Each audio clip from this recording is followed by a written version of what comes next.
Good morning. My name is Laura Beth Colbert, DelusionDispeller. We're going to be talking today about anger at family members on our Letting Go in 2019 series. I'll be reading from The Language of Letting Go by Melody Beattie, copyright 1990. Anger at family members. Many of us have anger towards certain members of our family.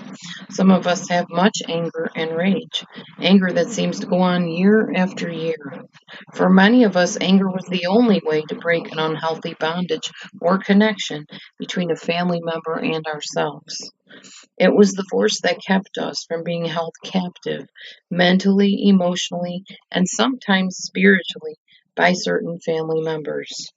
It's important to allow ourselves to feel, to accept our anger toward family members without casting guilt or shame on ourselves. It's also important to examine our guilty feelings.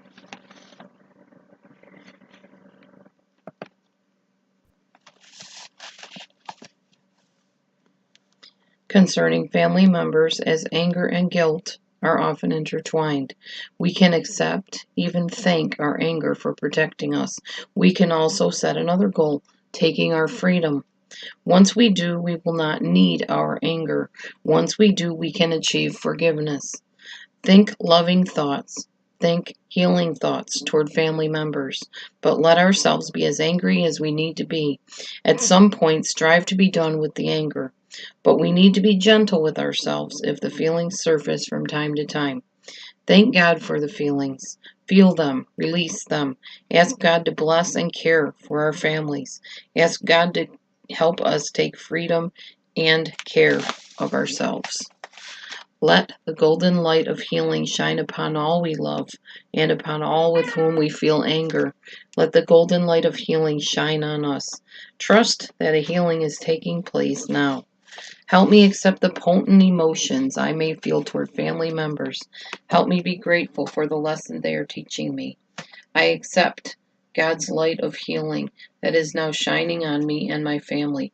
I thank God that healing does not always come in a neat, tidy package. Wow, that is like a definite feeling-packed reading there. They were talking about anger being the only way for some of us to break an unhealthy bondage or connection between a family member and ourselves. It seems like more and more you're hearing stories about people that have been harmed by family members in one way or shape or form, usually in a physical, intimate type setting.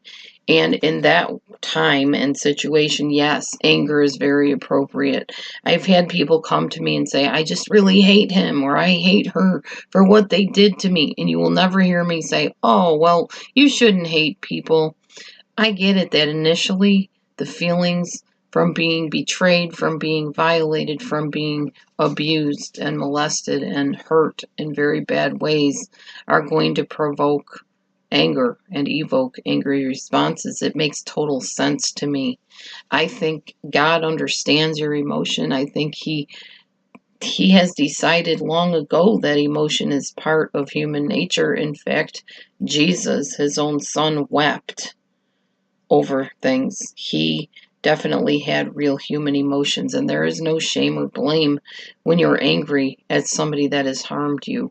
It makes total sense. What doesn't make sense is when you're angry at things that you don't need to be angry about.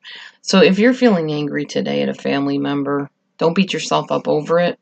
Perhaps that family member took something from you that was really important, maybe something that was very personal, and you can fill in the lines or spaces there however you want. The point is, anger is not the sin. Acting in a wrong way on that anger would be the sin, would be the thing that you did wrong. Going and beating somebody up because you're angry at them, now that's wrong. Going and stealing somebody's things because you're angry, that's wrong. Obviously, these are like not anything new that anybody would know, but or wouldn't know. The point is, anger is healthy. Allow yourself to embrace and feel anger without shame if it's warranted. But be sure the situation that you're angry about is worth being angry about and legitimate. Otherwise, you're just wasting emotion. But use your anger in healthy ways.